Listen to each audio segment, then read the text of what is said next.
नमस्कार साथियों, आप सबका मेरे इस YouTube चैनल मंच डॉक्टर देवेंद्र सहरा शो पर स्वागत है। आज का विषय जो हम डिस्कस करेंगे कि हमें जीवन की क्या कला होनी चाहिए और हम किस तरीके से अपना ये जीवन व्यतीत करना चाहिए। जो मैं बातें आपको बताऊंगा वो आपको पहले भी बताई जा चुकी होंगी, पर मैं आपको उनको सबूत के साथ बताऊंगा, क्योंकि अब जो आजकल समय चल रहा है वो एविडेंस बेस्ड है कि जो भी आपको बताया जाए, जब तक आप कन्विंस नहीं होंगे आप वैसा नहीं करेंगे। तो आजकल देखा गया है, ये हर जगह है कि शरीर में वीकनेस रहती है, थकान रहती है, जीने का मूड उस तरीके से नहीं करता जैसे पहले करता था। जिन लोगों के साथ ये है उनको मेरे बताए हुए ये 5 टिप्स बहुत फायदा करने वाले हैं। सबसे पहला बात जो है, जब आप सुबह उठें तो उठ के सबसे पहले भगवान को शुक्रिया कीजिए। शुक्राना कहते हैं हम इसको पंजाबी में, थैंक्स गिविंग।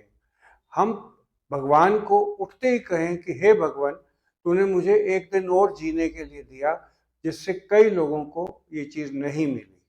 और उसके बाद अपने डेली क्रियम से नित्यक्रम से फ्री होकर आप जो हैं गायत्री मंत्र का जाप कीजिए। गायत्री मंत्र एक सबसे पावरफुल मंत्रों में है, जो कि ऋग्वेद में भी डिस्क्राइब है। और गायत्री मंत्र पढ़ने का एक किस्म से मतलब, दिल में पढ़ने का या ऊंचा पढ़ने का एक मतलब है कि आप ईश्वर की एंटिटी को स्वीकार करते हैं। और सुबह जो आपने उठते ही शुक्राना किया, उसमें भी आपने एक किस्म से ईश्वर की एंटिटी को स्वीकार किया।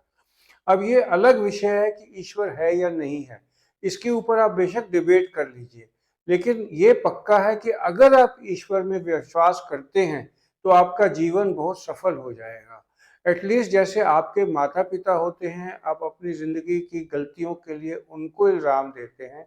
अगर जीवन में आपको कभी निराशा मिले तो आप भगवान पर ये डालकर कि भगवान तेरी इच्छा ये थी, आप जीवन व्यतीत करने में अपने दुखों से थोड़े से कम हो सकते हैं। इसलिए भगवान की एंटिटी में विश्वास करना बहुत ज़रूरी है। और गायत्री मंत्र है क्या? ओम भूर्भुवः स्वः। ओम भूर्भुवः स्वः का मतलब है इस लोक उस लोक और पिछले लोक के मालिक, हे भगवान, मैं तेरे आगे नमन करता हूँ और ये कहता हूँ, एक ये आपको प्रार्थना करता हूँ कि मेरे को सही मार्ग की तरह प्रेरित करो, मैं जीवन में सच्चे और सही कर्म करता रहूं। ये विजडम की बात बहुत ज़रूरी है।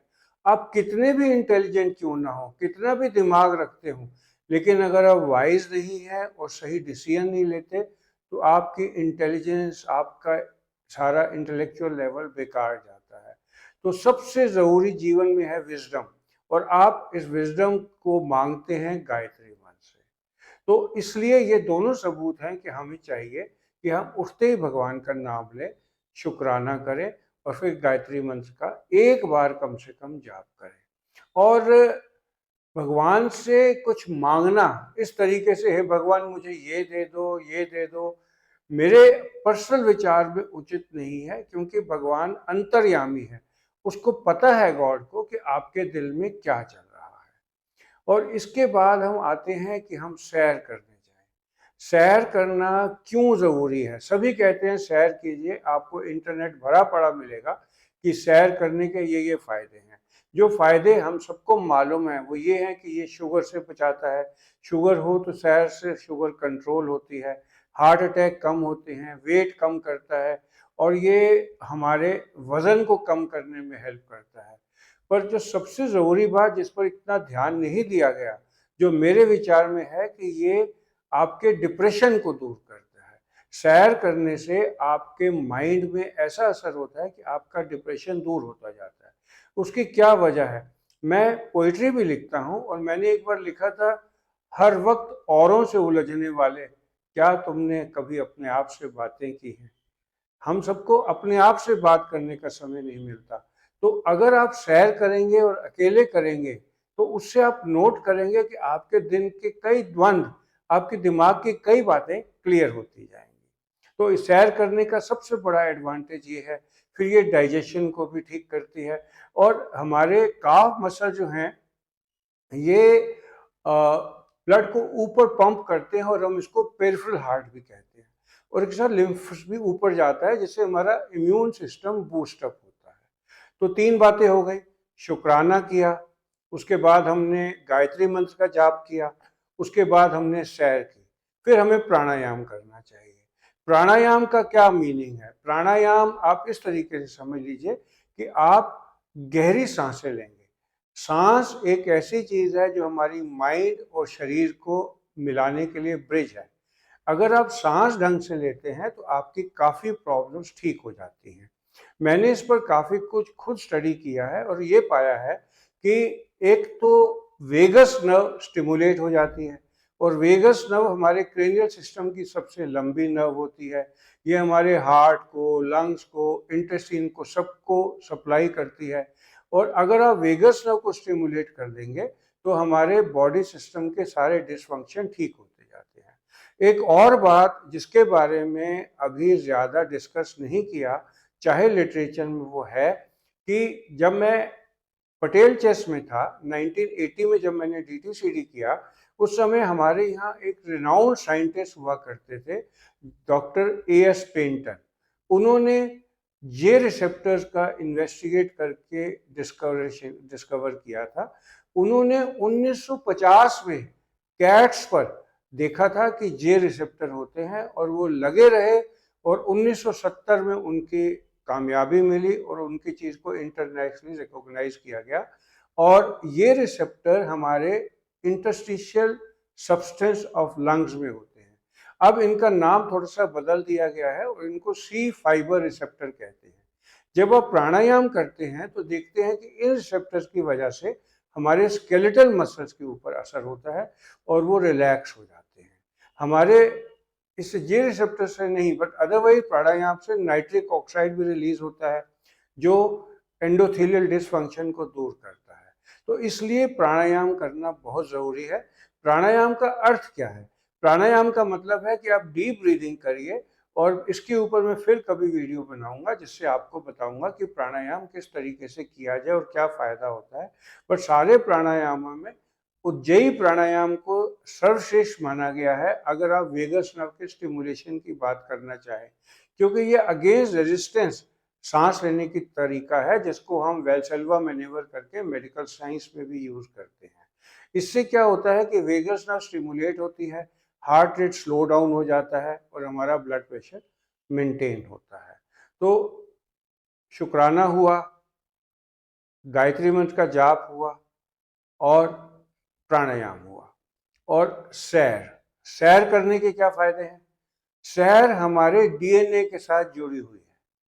आप सोचिए, जब हिस्ट्री नहीं आई थी, आज से 1000 साल पहले, तब एक आदमी था, उसकी पत्नी थी, कुछ बच्चों का झुंड होता था और ये लश्कर लेके वो चलता था। वो सुबह से लेकर रात तक चलते थे और जैसे उनको कोई गुफा मिलती है, कोई पानी का झरना मिलता है, वो वहां बैठ जाते थे और बैठकर वो आगे के दिन के बारे में सोचते थे। तो जिंदगी में चलना होता था, दौड़ना नहीं होता था। इसलिए दौड़ना होता था थोड़ा सा शिकार के लिए। तो अगर हमने अपने जीवन में देखना है तो चलना हमारी प्रक्रिया के साथ, जीवन के साथ जुड़ा हुआ है।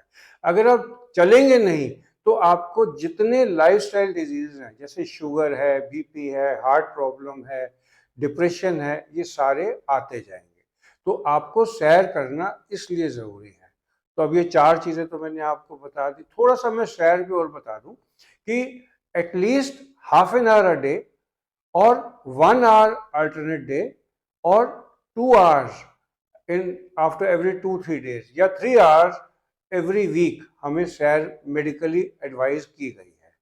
और कितने स्टेप चले जाएं इसके ऊपर लिटरेचर भरा हुआ है, लेकिन ये पर्सन के वजन के हिसाब से, उसके उम्र के हिसाब से है। अगर आप मेरी उम्र में है 65 के आसपास, तो आप चलिए कोई 5 से 6 हज़ार स्टेप डेली, और अगर आप यंग हैं तो आप 10,000 स्टेप से ज्यादा चलिए। फिर आखिरी आ जाता है ट्रैवल। हमारे फोर फादर्स, हमारे जो सीनियर्स हैं, वो बहुत इंटेलिजेंट हुए हैं। जो धर्म को मानते थे, अगर आप नोट करेंगे हमारे हिंदू धर्म में जितने तीर्थ स्थान हैं सब हिल स्टेशन पर हैं। चाहे आप अमरनाथ ले लो, चारों धाम ले लो, हेमकुंड साहिब ले लो, आप माता वैष्णो देवी ले लो, आप हरिद्वार में मनसा देवी ले लो, और आप या नदियों के किनारे हैं जैसे हरिद्वार हो गया, ऋषिकेश हो गया। तो आप तीर्थ स्थान पर जाएंगे तो आपके दो पर्पस एक साथ सर्व हो जाते हैं। एक तो आप घूम फिर आते हैं, टहल आते हैं, दूसरा अपने इष्ट देव को प्रणाम कराते हैं। तो अगर आप जीवन में ये 5 चीजें, सुबह उठना, ईश्वर की एंटिटी को बिना क्वेश्चन के मानना, शुक्राना करना, जो कुछ हो रहा है उसकी मर्जी से हो रहा है करना, गायत्री मंत्र का जाप करना, उसके बाद सैर करना और प्राणायाम करना, और एक ये जो ट्रैवल करना, ये है। अब इसमें एक चीज रह गई खाने की। खाने पीने में कहा गया है कि जैसा अन्न वैसा मन। ये देखा गया है कि आप जिस प्रकार का खाना खाते हैं वैसे आपकी नेचर होती जाती है। और इसके लिए बहुत थ्योरीज हैं। कोई कहता है वेजिटेरियन खाओ, नॉन वेजिटेरियन मत खाओ, लेकिन मैं इस कंट्रोवर्सी में नहीं पढ़ूंगा। बेसिकली ये है कि जो आपकी कल्चर में है आप वैसा खाइए, और बिना तला हुआ रॉ वेजिटेबल्स जितने आप मात्रा में खाएंगे उतना आपको शुगर होने का, ब्लड प्रेशर होने का चांस कम हो जाएगा। जितना प्रोसेस्ड फूड खाएंगे, जितना फ्राइड फूड खाएंगे, उतना आप कुदरत से दूर होंगे और आपको बीमारियां आ सकती हैं। तो मैं बेसिकली आपको जो कुछ मैंने आपको बताया, आपको पता होगा, थोड़ा एविडेंस के साथ बताया है। और आप ये 5 चीज़ों को जीवन में लगा लीजिए और देखेंगे कि आपका जीवन धीरे धीरे बदलता जाएगा। इस प्रकार के मेरे अपडेट अगर आपको अच्छे लगते हो तो मेरे इस चैनल को सब्सक्राइब कर लीजिए और अपने सर्कल में शेयर कर दीजिए। I will be highly grateful. Thank you sir.